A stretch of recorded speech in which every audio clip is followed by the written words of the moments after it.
Welcome. In this video, I'll show you how to duplicate a project in Zoho Projects. Okay, so first up, go log into your account, and once you're in here on your dashboard, just go ahead over to projects. Okay, say for example, I have here my YouTube project. Okay, let's say for example, I wanted to duplicate this project. Now to do that, as you can see here, we don't have the duplicate option. Okay, wherever you go. But don't worry, just click on the three dots besides the project itself. Now you can go and click on create template. Okay, create a template.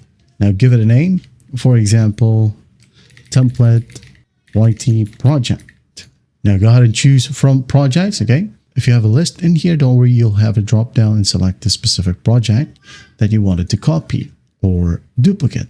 Okay, as you can see here, the description will be added as well, same as what the description is in the project right here. So as you can see, standard business hours, the tags will be copied as well. So just got to click on add project template. Now, once that's done, it's actually creating a template for an existing project. May take some time, but just don't worry about it. And here we have the template. Okay, so what you'll do is just go ahead and go to projects once more. If you want to duplicate it, click on new project.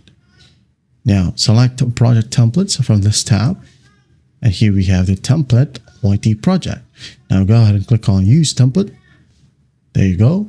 Give the new project title. Okay, maybe a duplicate from YouTube project, just for example. Okay, the project group. I'm just gonna go ahead and select the YT project group right here. If you don't have any group, just click on add new group. Scroll down. And it says here, clone team folder, a folder as well. Or if you want to, you can go ahead and link them or none. Okay. If you want to duplicate, make sure that you select clone team folder and folder. Okay. Scroll down. The tags here will be copied and every checked tabs. Okay. But not the project access. Okay. This one right here is public. So I'm just going to go ahead and leave this one as private and click on add. Wait for it to load. There you go.